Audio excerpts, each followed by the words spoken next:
नमस्कार। News been के लिए ये है चोखी बात। मैं हूं हिमांशु कुमार। आज हम बात करेंगे गोवा के प्रकृति प्रेमी शोधकर्ता सुदीप दलवी से। सुदीप दलवी से हम बातचीत करेंगे इंक्विजिशन के बारे में।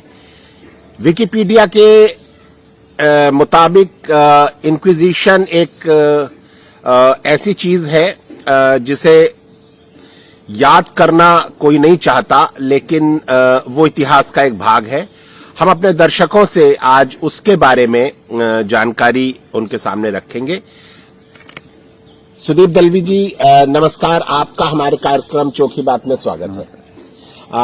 सुदीप जी, हम पढ़ते हैं इंक्विजिशन के बारे में। आप गोवा के हैं और आप इंक्विजिशन के बारे में बताइए हमारे दर्शकों को।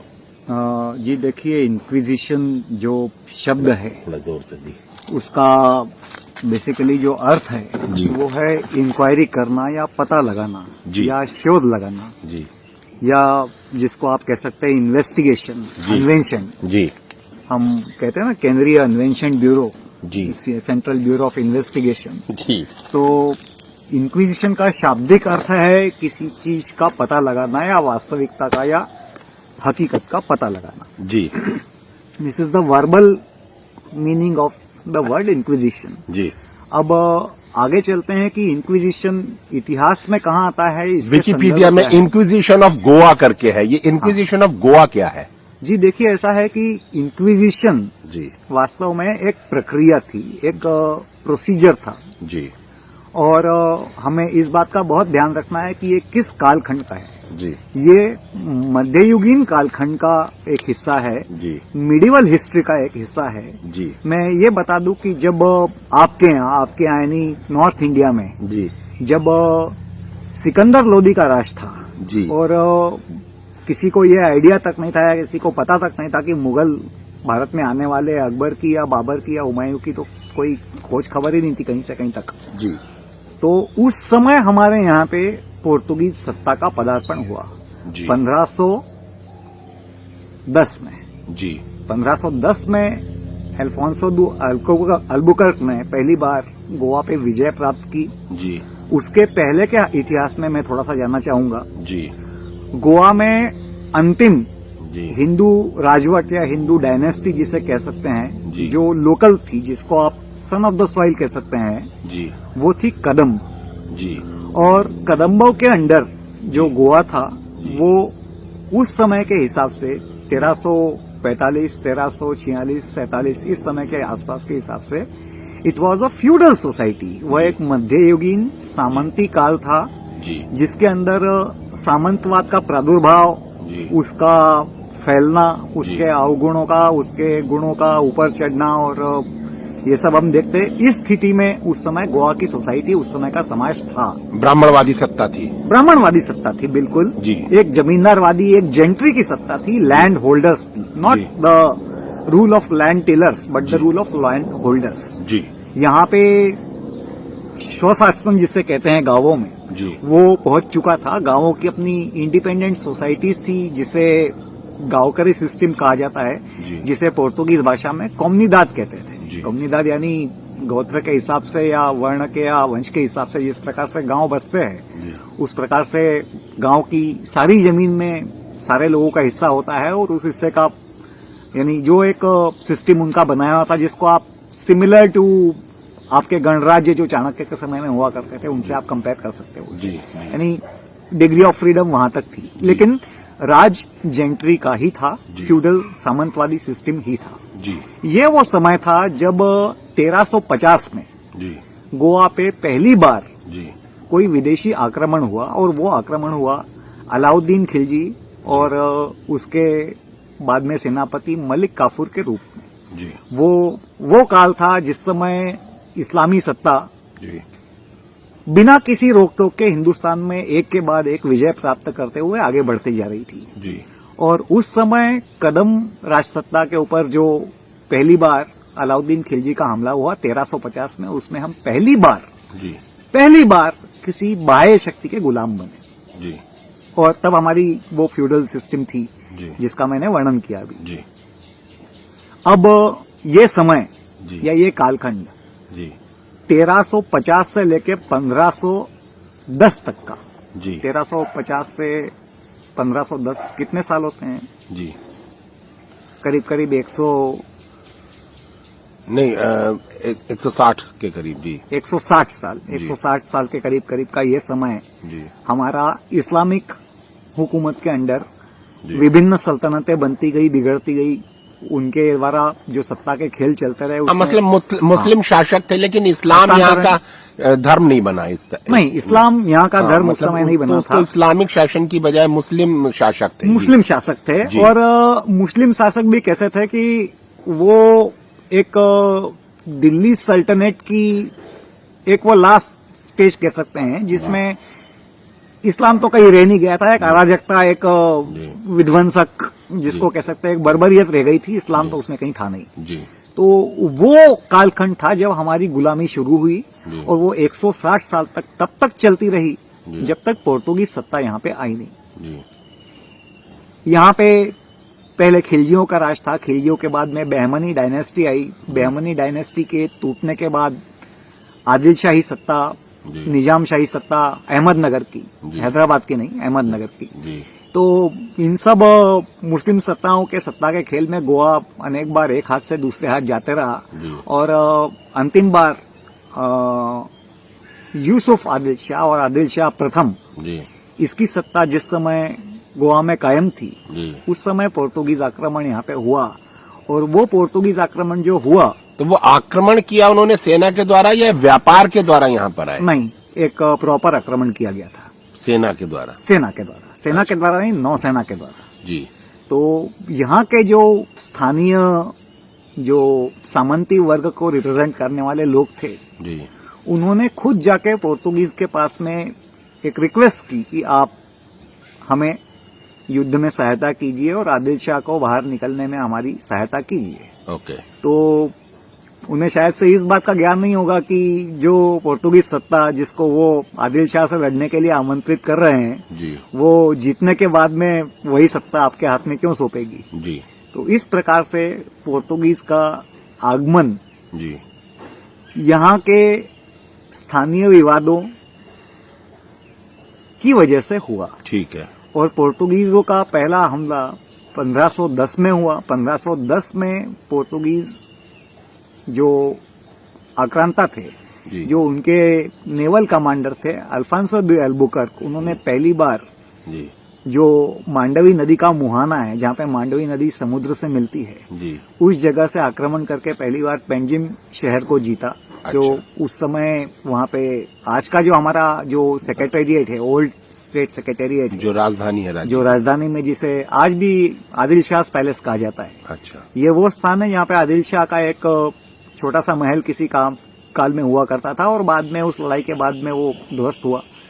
बिल्डिंगें बनती रहती है, गिरती रहती है, इसी का नाम इतिहास है। जी तो पेंजिम सिटी को सबसे पहले कॉन्कर पोर्तुगीज फोर्स ने 1510 में किया। जी उसके बाद में करीब करीब 45 साल तक यहाँ पे, अच्छा उसके पहले का थोड़ा सा इतिहास बता दो आपको कि पोर्तुगीज ने जब ओल्ड गोवा कॉन्कर किया, जी पेंजिम कॉन्कर करने के कुछ समय बाद में या कुछ महीनों के बाद में, जी तो ओल्ड गोवा उस समय व्यापार का विश्व में एक मुख्य केंद्र था। जी पोर्ट होने की वजह से एक नदी के अंदर करीब करीब 10-15 किलोमीटर अंदर की तरफ होने से जी ये एक ऐसा क्षेत्र था जो गोवा की राजधानी कह सकते हैं, जिसे आप एक व्यापारिक नगरी कह सकते हैं। यहाँ पे समृद्धि थी। जी यहाँ पे अनेक नेशनलिटीज के लोग ओल्ड गोवा में रहा करते थे। यहाँ पे पर्शियंस थे, यहाँ पे ज्यूज थे, यहाँ पे एबिसिनियंस थे। विश्व में जितनी भी सभ्यताएं आप उस समय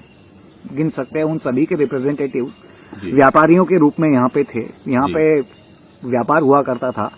अरब घोड़े यहाँ पे अरब से मंगाए जाते थे।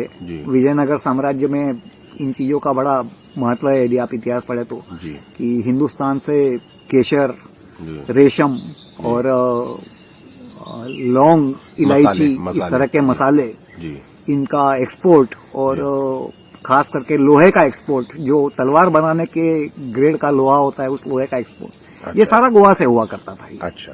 तो गोवा एक काफी समृद्ध पोर्ट था। जी यहाँ पे आदिल शाह की एक पलटन हमेशा ओल्ड गोवा में मौजूद रहा करती थी जी और शहर एक चार दीवारी से घिरा हुआ था। जिस प्रकार से उस समय का समय था, मध्ययुगीन शहरों की संरचना जिस तरह से हुआ करती उस तरह से जी ओल्ड गोवा जिसे कहते हैं उसकी संरचना थी। जी और पोर्तुगीज का आक्रमण जब हुआ तो पोर्तुगीज के पास में एडवांटेज एक ये था कि वो अपनी बोट्स में थे, अपने नावों में थे, जी जो उन्होंने पेंजिम जीतने के बाद में ओल्ड गोवा जीतने तक का जो समय का अंतराल था उसमें तैयार की थी। जी उनके पास में यूरोपियन टेक्नोलॉजी थी, उनके पास में बेहतरीन बंदूकें थी, बेहतरीन तोपें थी।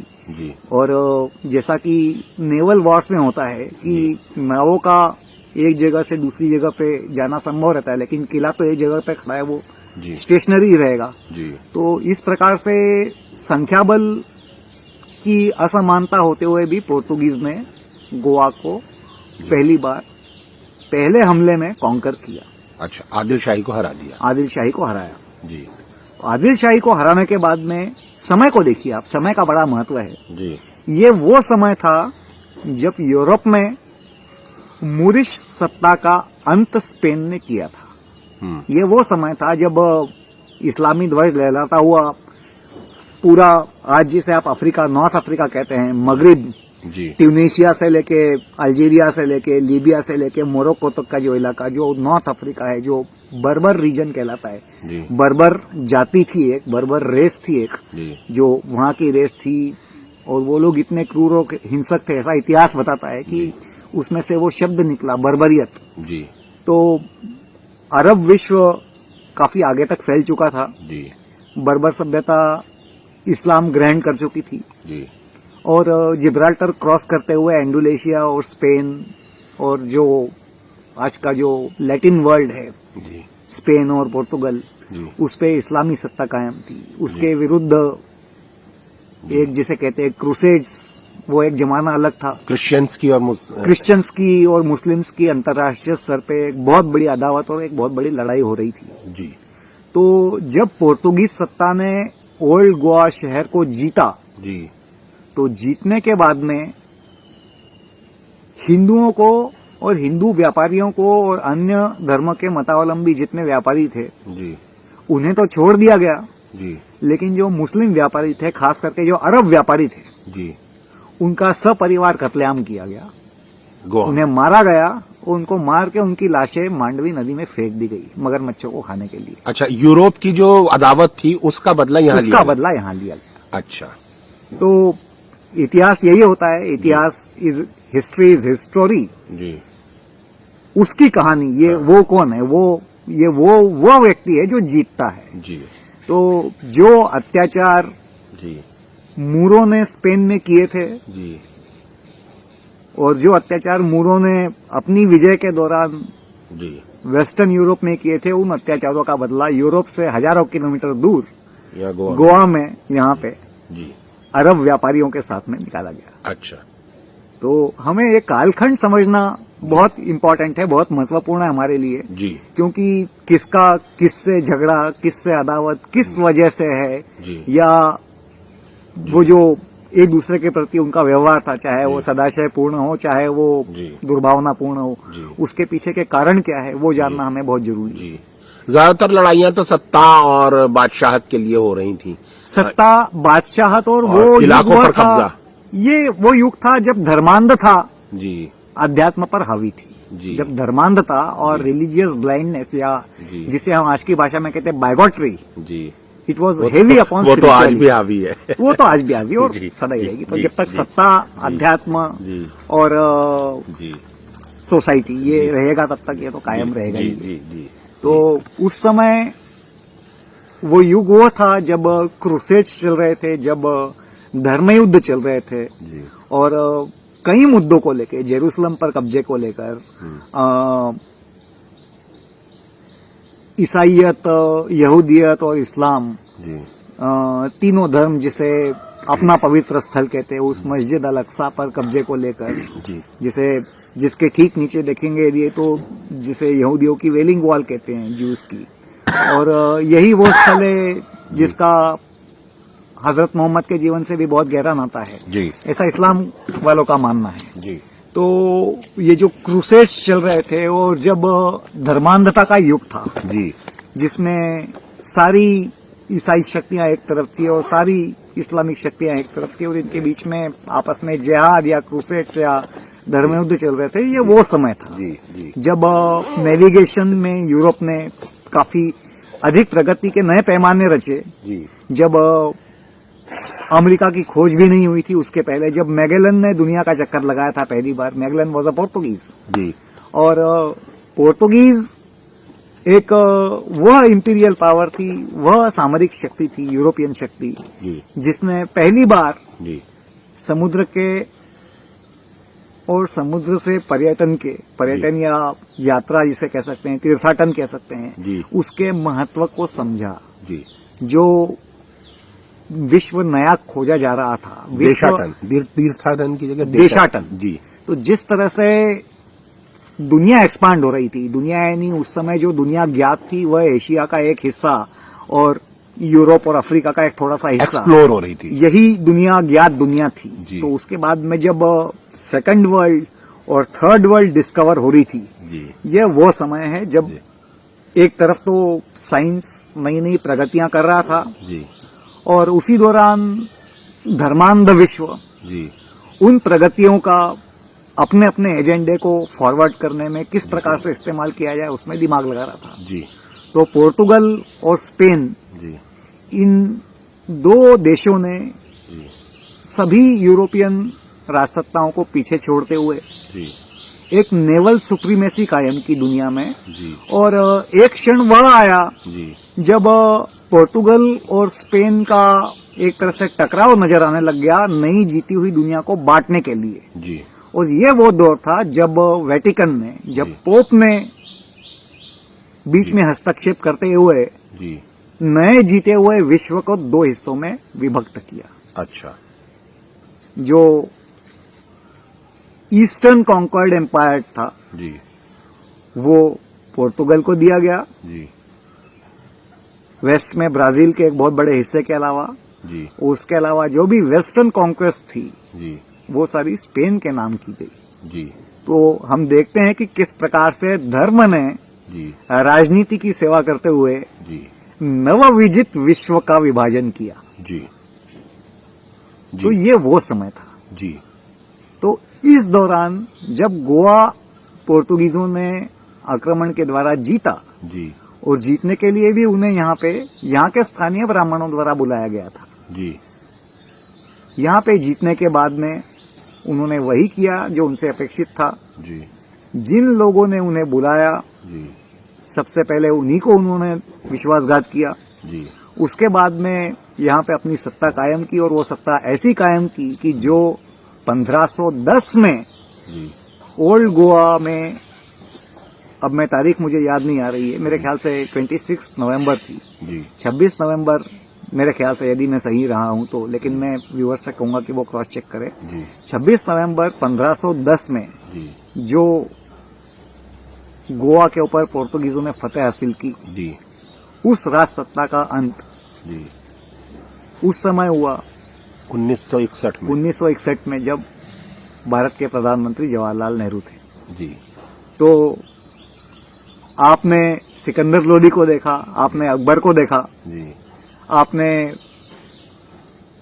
जहांगीर का रूल देखा, आपने नूरजहां देखी, जी आपने शाहजहां देखा, आपने ताजमहल देखा, जी और आपने 1857 का गदर भी देखा, जी। आपने प्लासी की लड़ाई देखी, आपने बैटल ऑफ बक्सर भी देखा, जी आपने बैटल ऑफ पानीपत भी देखा, आपने पठानों के हमले भी देखे, जी आपने सरदारों का उदय भी देखा जी और सरदारों का एंग्लो सिख वॉर में अस्त भी देखा। जी और हमने इन सब चीजों में से कुछ नहीं देखा।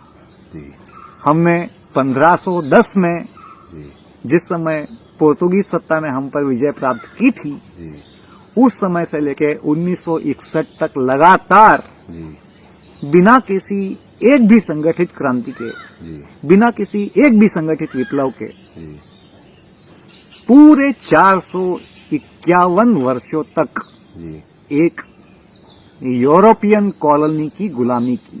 जी जिस दौरान वो यूरोपियन कॉलोनी मध्य युग से निकलकर अर्वाचीन युग को प्राप्त कर, जी डेमोक्रेसी को प्राप्त कर, डेमोक्रेसी को उलांघती हुई एक डिक्टेटर के अधीन हो चुकी थी। जी जिस समय भारत को इंग्लैंड से मुक्ति मिली या स्वाधीनता मिली, जी उस समय इंग्लैंड खुद एक पार्लियामेंट्री डेमोक्रेसी था।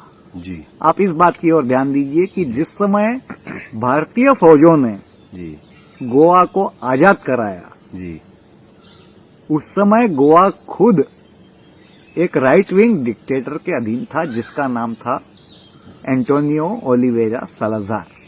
जी सालाजार एक डिक्टेटर था जी जिसके बारे में शायद से भारत में इतने अधिक लोग जानते नहीं होंगे। जी जितना लोगों ने हिटलर का नाम सुना होगा या जितना मुसोलिनी का नाम सुना होगा, उतना सालाजार का नाम शायद लोगों को नहीं मालूम होगा।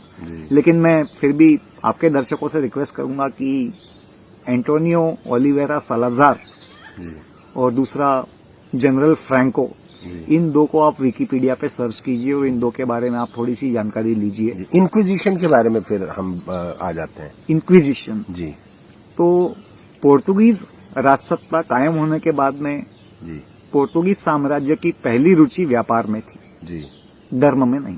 जी यहाँ पे विजय प्राप्त करने के बाद में जी यदि एफोंसो दी अल्बुकर्क का किसी बात पर सबसे अधिक ध्यान था, जी तो वो यहाँ पे उस सारी हिंसा के, उस सारे रक्तपात के, उस सारे खून खराबे के बाद में सबसे पहले शांति कैसे कायम की जाए, क्योंकि बिना शांति व्यापार चलता नहीं है। जी व्यापार और खेती दो ऐसी चीजें हैं जिनके लिए शांति, अमन चैन, लॉ एंड ऑर्डर अत्यधिक आवश्यक है। जी युद्ध में, विभीषिकाओं में और अराजकताओं में खेती नहीं हो सकती और व्यापार नहीं हो सकता और कुछ भी हो सकता है। जी तो उन्होंने सबसे पहले शांति कायम की। जी दूसरा, जी यूरोपियन एक्सपेंशन, कॉलोनियल एक्सपेंशन, उसके 3 पर्पस थे। क्लियरली आप मुझसे समझ लीजिए, जी बहुत ही संक्षेप में 3G: G God, glory and gold. धर्म का फैलाव, अपने साम्राज्य का गौरव और स्वर्ण अर्थात पैसा। इंक्विजिशन जिस समय हुआ, इंक्विजिशन वास्तव में है क्या? इंक्विजिशन है एक अध्यादेश, एक प्रस्ताव जिसे पारित किया गया हो। किसके द्वारा पारित किया गया हो? वेटिकन द्वारा। वेटिकन का प्रमुख कौन है? पोप। तो पोप द्वारा प्रस्तावित और पारित और मुहरबंद एक ऐसा अध्यादेश जो रोमन कैथोलिक धर्म मानने वाले सभी राजवंशों और सभी साम्राज्यों पर समान रूप से लागू हो, उसे लैटिन भाषा में कहा जाता है पेपल बुल और आज्ञापत्र। इस आज्ञापत्र के अनुसार ईसाई धर्म के विरुद्ध जाने वाली हर वह वस्तु जो प्री क्रिश्चियन इरा को बिलोंग करती है, वो हर संस्कार, वो हर रीति, वो हर रिवाज, उसे ईसाई धर्म के लिए एक इम्प्योरिटी समझा गया, एक अपमान समझा गया, एक निषिद्धता समझी गई, एक टैबू समझा गया। तो यूरोप में भी जो क्रिश्चियनिटी का एक मिला जुला रूप था, प्री क्रिश्चियन रिलीजियस प्रैक्टिसेस का क्रिश्चियनिटी के साथ में विलयन, और उसमें से जो क्रिश्चियन समाज उभरा वो प्रथम ईसाई समाज था यूरोप का। तो जो भी प्री क्रिश्चियन प्रैक्टिसेस थी उन्हें नाम दिया गया ब्लैक मैजिक का। अच्छा। और ये वो दौर है जहां से लिंचिंग शब्द अच्छा अपना प्रादुर्भाव प्राप्त करता है। अच्छा। तो लिंचिंग या किसी व्यक्ति को, जिसे कहते हैं इंग्लिश में कहावत है कि give a man a bad man and hang him, nobody is going to care anything about him. आपको यदि किसी को तोड़ना है तो उसे सामाजिक रूप से बदनाम कर दीजिए, उसे बुरा नाम दे दीजिए, और उसे बुरा नाम देने के बाद में यह समाज उसकी अच्छाई या बुराई को न देखते हुए उसे बुरे के रूप में ही गृहित करते हुए उसे लिंच कर डालेगा, सोशली लिंच कर डालेगा या फिजिकली लिंच कर डालेगा। तो यहाँ से हमारी लिंचिंग शुरू होती है। किसी व्यक्ति के बारे में ये कहना कि ये तो काले जादू में इन्वॉल्व है, या किसी स्त्री को ये कह के बदनाम करना कि ये तो डायन है, अच्छा, ये तो बच्चे खा जाती है, विच क्राफ्ट। तो वास्तव में ये जो किसी व्यक्ति को टारगेट करने की जो एक परंपरा जो आज तो भारत में काफी समृद्ध हो चुकी है, तो ये परंपरा की शुरुआत जो है ये हमें मध्य युग में उस समय मिलती है जिस समय साइंस अपनी प्रगति पे था और धर्म अपने अस्तित्व को बचाने के लिए एक भय व्याप्त वातावरण में उग्र से उग्रतर हुए जा रहा था जी, क्योंकि साइंस की प्रगति के बिना नए विश्व का खोजा जाना संभव नहीं था जी। गैलीलियो वगैरह उसी दौर में हुए। गैलीलियो, हाँ, यह वही दौर था जिस समय गैलीलियो को दबाव बना गया कि अपनी थ्योरीज वापस ले। उसने अपनी थ्योरीज वापस ली भी, अन्यथा उसका बचना संभव नहीं था। ये वो दौर था जिस दौर में कोपरनिकस को काफी प्रताड़ित किया गया। इस दौर में जियोर्डानो ब्रूनो को यह कहने पे जिंदा जला दिया गया था कि पृथ्वी वास्तव में सूर्य के चारों ओर भ्रमण करती है और सूर्य स्थिर है, एंड नॉट वाइस वर्सा। तो हमें यह समझना बहुत महत्वपूर्ण होगा, चाहे हम इस्लाम की बात कर रहे हो या हिंदू धर्म की बात कर रहे हो या ईसाइयत की बात कर रहे हो, कि हम किस कालखंड की बात कर रहे हैं, वो दौर कौन सा था, वो युग कौन सा था, उस युग में उस युग के व्यक्तियों का आउटलुक क्या था, क्या कुछ लोग उस आउटलुक को चेंज करने के लिए प्रयत्न कर रहे थे या नहीं कर रहे थे, या उस समय की सामाजिक स्थितियां क्या थी, इन बातों पे ध्यान देना बहुत आवश्यक है। तो उनको आज के टर्म्स में कोरिलेट करके हम देख नहीं सकते हैं, लेकिन हाँ, समय का, देश काल परिस्थिति का ध्यान रखना इतिहास के बारे में बात करते हुए बहुत ही जरूरी है। अन्यथा इतिहास एक हथियार बन के रह जाएगा एक दूसरे पे चलाने के लिए। इतिहास एक पुस्तक है पढ़ने के लिए, पढ़ के सीखने के लिए, और सीख के जो गलतियां हमने की है उन्हें आगे न दोहराने के लिए, और जो अच्छे काम हमने किए हैं, हमारे पूर्वजों ने किए। तो गोवा के इंक्विजिशन के बारे में बताइए। यूरोप में पोप का आदेश आया, हाँ, कि जो गैर ईसाई प्रैक्टिसेस है, हाँ, उनको उन पे प्रतिबंध लगाया जाए। उसके लिए वो अध्यादेश था जिसे पेपल बुल कहा जाता है। मैं सब्जेक्ट से और उसके लिए फिर दमन हुआ, और उसी लिए यह दमन चक्र चालू हुआ। ठीक है। तो ये दमन चक्र कहलाया इंक्विजिशन जी। तो इंक्विजिशन का सबसे पहला शिकार यदि कोई बना जी, तो वो बने यूरोप के वो देश जहाँ पे रोमन कैथोलिक धर्म फॉलो किया जाता था जी, जहाँ की राजसत्ताएं रोमन कैथोलिक धर्म को मानती थी जी। अच्छा, राजा कौन बनेगा जी, किस देश का जी, इस मामले में भी चर्च का बहुत भारी हस्तक्षेप था जी। राज्याभिषेक जी कार्डिनल की उपस्थिति में हुआ करते थे जी। कार्डिनल खुद अपने हाथ से पोप की आज्ञा से राजा के माथे पर ताज रखा करता था जी। ये बात ध्यान देने लायक है कि यह प्रथा तब तक कायम रही जब तक नेपोलियन ने कार्डिनल के हाथ से ताज पहनने से इनकार करते हुए खुद तश्तरी से अपना ताज उठाकर अपने सिर पर रखा और कहा कि मेरा साम्राज्य मेरे पुरुषार्थ का परिणाम है, इसलिए ताज कोई पादरी नहीं, मैं स्वयं अपने सिर पर रखूंगा जी। तब तक ये आप सोच सकते हैं कि चर्च का या वेटिकन का मध्ययुगीन यूरोपियन इतिहास में क्या महत्व था जी। तो पेपल बुल जी या इंक्विजिशन जब यूरोप में लागू हुआ, तो यूरोप में लागू होने के साथ साथ यूरोपीय शक्तियों द्वारा जीते गए साम्राज्यों में भी इसकी सीमा बढ़ाई गई जी। और इसकी सामान्य सीमाएं जी साम्राज्य के उन हिस्सों में बढ़ाई जाए जिन्हें नया नया विजित किया गया है जी। यह आग्रह जी स्वयं जेसुइट मिशनरियों ने जी पोर्तुगल के राजा से किया था जी।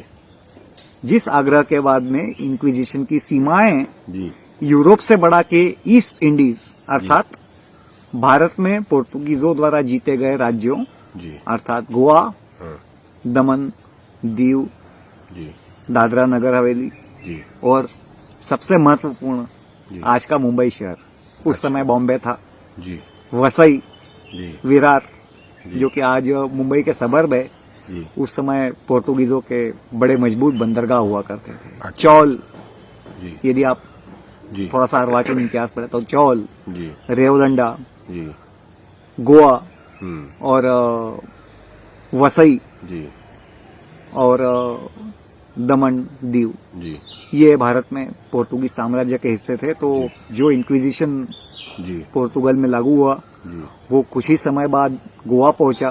जी और गोवा में उस समय तक मिशनरियों का जो धर्मांतरण कार्य था जी वो यूरोपीय राजसत्ता की धर्मांधता के समर्थन से जी पूर्ण रूपेण चालू था। जी। साम दाम दंड भेद तो सभी प्रकार। इंक्विजिशन के दौरान गोवा में क्या किया गया? देखिए, इंक्विजिशन से पहले जी यहाँ पे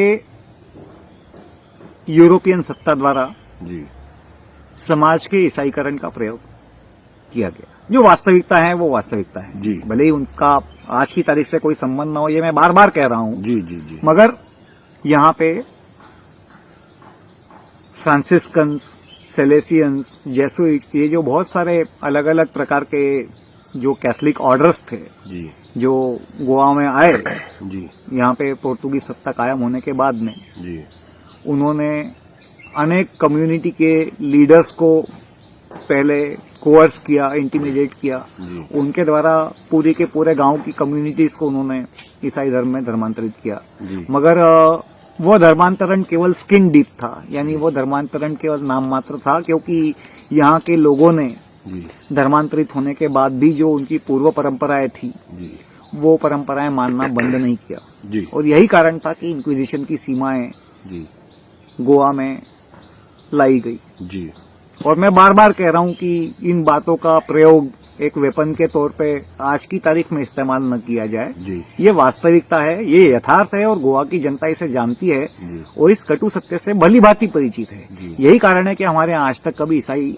और हिंदू दंगा नहीं हुआ कोई। जी जी तो इंक्विजिशन जिस समय आया जी उस समय मैंडेटरी था कि जो व्यक्ति रोमन कैथोलिक धर्म में अपनी निष्ठा रखता है जी वह किसी भी प्रकार से अपने पूर्व धर्म के संबंध में आने वाले किसी भी आचरण का प्रयोग न करे। जी उदाहरण के तौर पे हाथ में धागा बांधना, मैं मामूली से मामूली उदाहरणों से शुरू करता हूँ। जी। तिलक लगाना जी या चोटी रखना, जैसे ब्राह्मण लोग प्राचीन काल में रखा करते थे, जी या जनेऊ जनेऊ, या मंत्रोच्चारण, या पूजा पाठ, जी मूर्ति पूजा, या इस तरह की चीजें जो जी एब्राहमिक रिलीजन्स में निषिद्ध मानी जाती है। जी इसके लिए बहुत सख्त सजाएं तय की गई।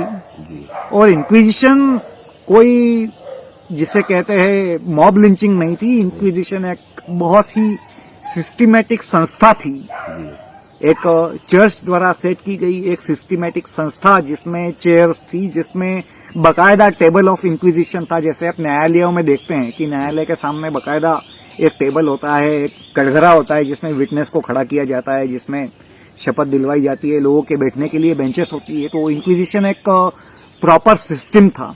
It was a systematic, well documented attempt to protect Christianity on behalf of the church. जी तो एक पैलेस ऑफ इंक्विजिशन था, जी एक इंक्विजिटर जनरल था जो कि खुद एक पादरी था जी और जिससे सभी डरते थे, जी चाहे वो गवर्नर हो, चाहे वो वाइसरॉय हो, चाहे वो आम नागरिक हो, जी क्योंकि इंक्विजिटर जनरल के पास में इतनी अधिक सत्ता थी जी जितनी गवर्नर या वाइसरॉय के पास में भी नहीं थी। अच्छा। तो उस दौरान कुछ फ्रेंच व्यापारी जी जो भारत में व्यापार के लिए थे, जी या कुछ घुमक्कड़ जो यहाँ पे भ्रमण के लिए आए थे, जी या कुछ लोग जिन्होंने यहाँ के अनुभव वापस जाकर लिखे, जी तो उन अकाउंट्स में से एक डेलन्स अकाउंट काफी प्रसिद्ध है जिसे ऐतिहासिक मान्यता प्राप्त है। तो ये डेलन महाशय दुर्भाग्य से इंक्विजिशन के दुष्चक्र में फंस गए थे। इन पे गैर ईसाई बर्ताव का आरोप लगाया गया था जी और इन्हें इंक्विजिशन की जेल में रखा गया था। अच्छा। तो उस जेल में उन्होंने जो अमानुषिक अत्याचार और जो थर्ड डिग्री टॉर्चर्स आज के जिसके सामने फीके पड़े आए, जी इस तरह के टॉर्चर देने वाले यंत्रों का विवरण जो उन्होंने लिखा है अपनी किताब में, जी जो उसका प्रोसीजर लिखा है, जी जो सजा दिए जाने के रीति रिवाज लिखे हैं, जो व्यक्तियों को किसी खंबे से जिंदा बांध कर उसके बदन पे कपड़े लपेट के उन्हें तेल में भिगा के जी जिंदा जलाए जाने की जो धार्मिक या धार्मिक तो क्या कह सकते हैं, नहीं इसे धर्म कहना धर्म का बहुत बड़ा अपमान होगा। अमानुषिक ऐसी अमानुषिक जी पद्धतियां जो एक बहुत लंबे समय तक जी कायम रही, जी करीब करीब 150 साल तक। हाँ, ये बात सच है कि समय के साथ में उसकी इंटेंसिटी कम कम कम कम होती गई, लेकिन इंक्विजिटर का महत्व हम पढ़ते हैं कि तो इंक्विजिशन 1850 खत्म कब हुआ? Somewhere after 1850। 1850 के बाद खत्म हुआ। जी, काफी लंबे समय। आज भी इंक्विजिशन टेबल वगैरह है? जी, इंक्विजिशन टेबल आज भी जो गोवा का म्यूजियम है, यहाँ का जो सरकारी म्यूजियम है, जी। इसमें जिसे टेबल ऑफ द इंक्विजिशन कहा जाता जी। है, वो आज भी मौजूद है। जी। वो सारे स्थान आज भी मौजूद है। और मुझे याद है, मैंने एक किताब है एके प्रियोलकर की, कुछ लोग इसे राइट विंग मानते हैं, कुछ लोग इसे लेफ्ट विंग मानते हैं, कुछ लोग इसे पता नहीं, लेकिन मैं तो इसमें कोई विंग्स देखता नहीं हूँ, इसको इतिहास की दृष्टि से मैंने पढ़ा है। जी। तो एके प्रियोलकर का जो एक डेलेंस अकाउंट का वर्णन है, जी वो जरूर मैं चाहूंगा कि लोग पढ़ें। जी और इसके अलावा एक हमारे मित्र थे, अब दिवंगत हो चुके हैं, जी टियोटोनियो डिसूजा, जी टियोटोनियो आर डिसूजा। जी इन्होंने काफी इस कालखंड के बारे में लिखा है। गोवा के ही एक इतिहासकार थे। जी इनकी मृत्यु मेरे ख्याल से पिछले साल लिस्बन में हुई। जी तो इनके बारे में आप पढ़िए, नेट पे सर्च कीजिए। जी जी और ये जो कालखंड था, जी एक शताब्दी से भी अधिक, जी। जिसमें एक रेन ऑफ टेरर था गोवा में। जी उस रेन ऑफ टेरर ने जी गोवा का जो समाज था, जो ईसाइयत को स्वीकार कर चुका था वो भी, और जिसने ईसाइयत को स्वीकार नहीं किया था जी या जो कन्वर्ट न हो पाए थे वो भी, जी उन्हें मानसिक रूप से एक तरह से, जिसको कहते हैं ना कि किसी व्यक्ति का आत्मबल तोड़ दिया। आत्मबल तोड़ना या उसका स्वाभिमान या आत्मसम्मान तोड़ना, जी तो उसका हमारे सोसाइटी पे परिणाम ये हुआ कि हम लोग यानी गोवंस, जी हम बहुत ज्यादा डोसाइल हो गए। जी जैसा कि मैंने आपसे पहले कहा कि आपने क्या क्या नहीं देखा। आपने बाबर का आगमन देखा, आपने राणा सांगा की लड़ाइयां देखी, जी। आपने अकबर के और राणा प्रताप के किस्से सुने, आपने जतिन बघा के किस्से सुने, आपने भगत सिंह के किस्से सुने, आपने बहुत कुछ चीजें देखी। आपने गांधी को देखा, आपने नेहरू को देखा, आपने आजादी की लड़ाई को एक अहिंसात्मक रूप से बदलते हुए देखा, हिंसा भी देखी, बंटवारा भी देखा। आपने इतना सब कुछ देखा, और हमने सिकंदर लोदी से लेके चाचा नेहरू तक कुछ नहीं देखा, केवल पोर्तुगीज कॉलोनियल एम्पायर का पार्ट बन के हम जी जी। तो आपने बहुत महत्वपूर्ण जानकारी दी हमारे दर्शकों को, और हम चाहेंगे कि इसको बिना किसी सांप्रदायिक चश्मे के इतिहास को इतिहास की तरह देखा जाए। जी जी। तो ये थी हमारी आज की चोखी बात। अगले अंक में अगले मुद्दे के साथ हम फिर रूबरू होंगे। तब तक के लिए नमस्कार।